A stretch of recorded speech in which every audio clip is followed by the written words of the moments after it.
Hi guys, how are you guys? అన్ని ధాన్యాలు కలిపి అట్టు పోసుకోవడానికి ట్రై చేస్తున్నాను. ఎప్పుడు ఇట్లానే చేసుకుంటాను నేను. ఇగో ఇవి కొర్రలు, కొన్ని కొర్రలు, కొన్ని వరిగెలు,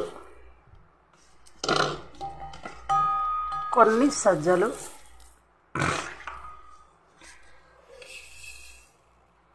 కొన్ని రాగులు,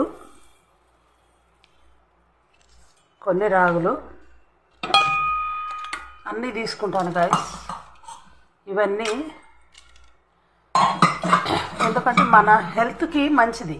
ఇవి మన హెల్త్కి మంచిది. ఇవన్నీ కూడా మన హెల్త్